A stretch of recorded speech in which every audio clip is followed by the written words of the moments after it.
We are set to make sure that everyone in Illinois sworn to uphold the law is also bound by the law. We strengthen protections for our hospitals, for colleges, for courthouses, and yes, for daycare centers. I want to repeat, House Bill 1312 strengthens protections for daycare centers, and when that becomes law, scenes like we saw yesterday at a daycare will not happen, will not be tolerated under Illinois law. And most importantly, we put teeth behind our laws, giving anyone whose rights are violated a new avenue to seek justice by creating a private right of action for due process and civil rights violations occurring during civil immigration enforcement. That's important.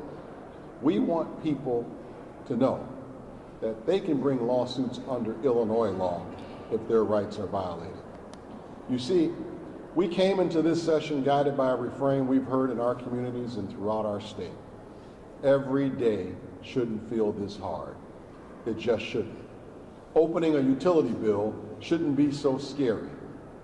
You shouldn't have to worry about being late for work because a bus didn't show up, or your route got eliminated, or workers got laid off.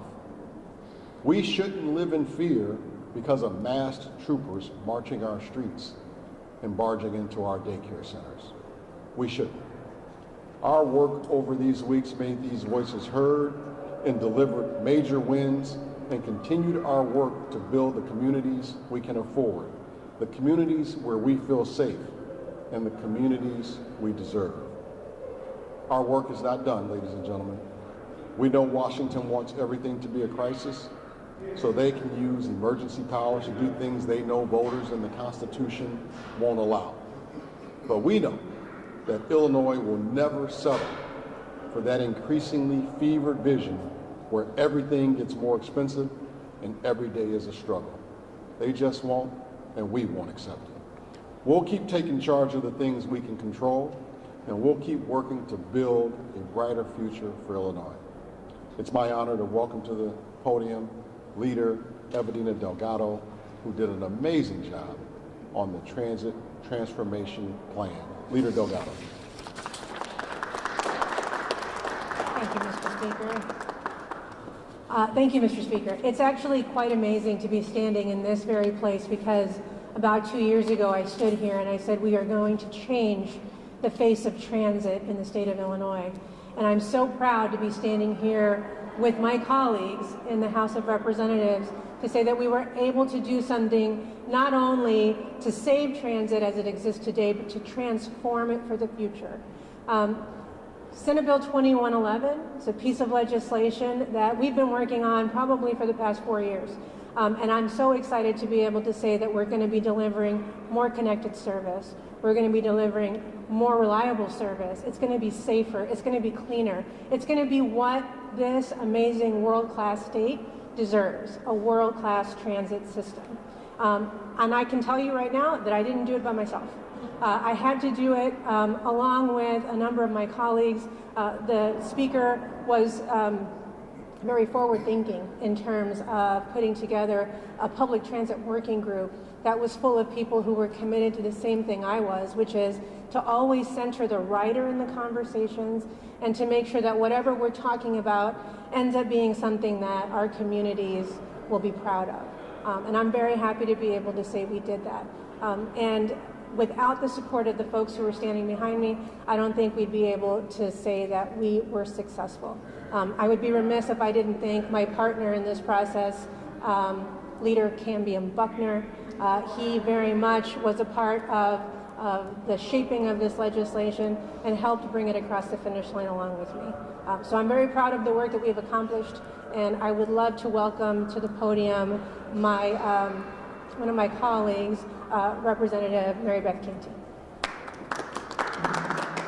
Thank you so much. It is an honor to be with my colleagues and all of you here today. And Mr. Speaker, thank you for this opportunity to share the work that we have done. My colleagues and I believe very strongly in making lives better for everyday Illinoisans, every day in every way possible.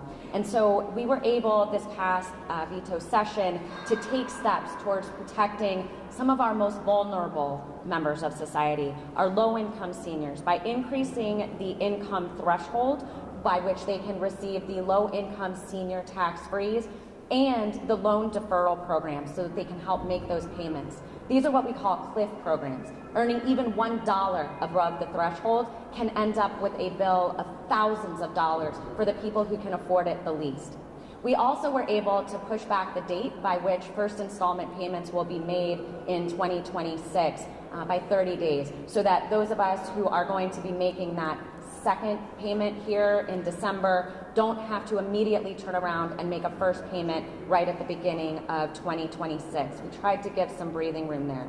I'm really honored to do this work, and it continues. We know that property taxes and the cost of inflation are rising for everyone, and we are committed to solving these problems, not just in the immediate term, but also in the long term, and I am so proud to do this work.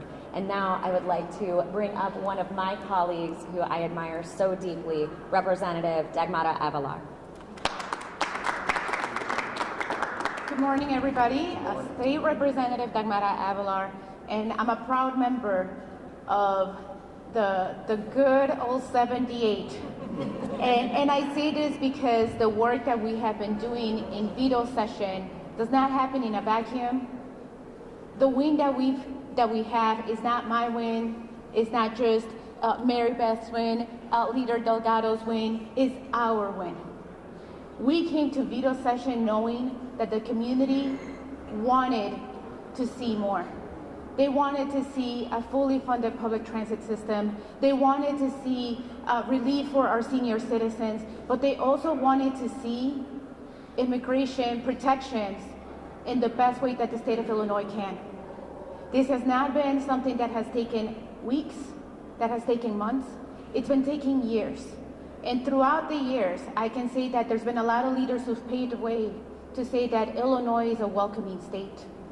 And today, I'm here to say to our immigrant neighbors, to our neighbors, to everyone here in Illinois, that Illinois does not bow down to an authoritarian leader who thinks that immigrants are the enemy, who thinks that U.S. citizens who look like immigrants, who I always will say this, what does an immigrant look like, are not welcomed. Here in Illinois, we are saying, with the passage of HB 1312, that we will protect our neighbors, that we will not allow what happened yesterday, which was a young woman who was just doing her job to be dragged out of a daycare center in front of children, in front of parents who had no record whatsoever, only because of the way she looked like. That is just not right. So HB 1312 is a testament of our love for community. It's a testament that we, as the Illinois General Assembly, are bringing forward to Illinoisans to say that you are welcome here in Illinois, that we do not bow down to Project 2025, and that we will continue to protect you. Thank you so much. With that being said, I will go ahead and reintroduce our Speaker of the Illinois House, Speaker Welch. Thank you, Leader. And I just want to say that, nothing gets done alone. It takes teamwork to make a dream work, all of us working together to make things happen. So I want to just let everyone know who is here this morning for this event. Coming all the way from Rockford, Representative Dave Vella is here. We have Representative Aaron Ortiz is here. My friend, my seatmate, mentor, Representative LaShawn Ford is here. And Representative Mike Crawford from the South Side, our leader and chair of the State Democratic Party, Deputy Majority Leader on my team, Leader Hernandez, Lisa Hernandez is here, member of the Transit Working Group all the way from Elgin, Representative Anna Moeller is here, and also from Arlington Heights, their tag team, this Arlington Heights group here, is Representative Nicole Grassi. And did I miss anyone? You got us all. We're here. We came here together to talk about the big things that got done. We had 6 days of veto session, and the members knew we only had 6 days of veto session, and they stayed laser focused. And because of their focus and because of their vision and their ability to stay disciplined and work together, we got some big things done for the people of the state of Illinois. And what I'm really proud of is we addressed a lot of affordability issues. We addressed what people are talking about at their kitchen tables. We got some things done in transit. We're going to keep our trains and buses running on time so people can go to work. We got some big things done on energy, so utility bills and things of that nature can come down in the short term and the long term. And yes, we're responding, and we're going to continue to respond to this mess that Donald Trump and Washington Republicans have created in Washington with the passage of House Bill 1312. We're really proud of the work we've done. Any questions? Any questions at all? Seeing none, hearing none, thank you all so much. I want to thank our friends from Amtrak, Mark and Martin. Thank you so much for pulling this together for us. We really appreciate the effort, and thank you all. I know we're competing with a lot of things going on at federal court this morning, so we appreciate you all making the time to come over here and join us here at this event. Thank you.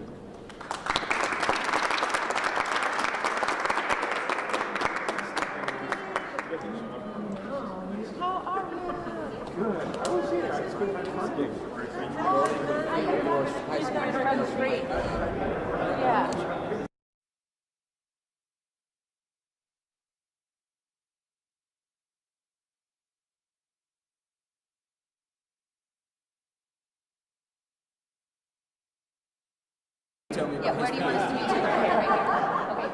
Okay, right.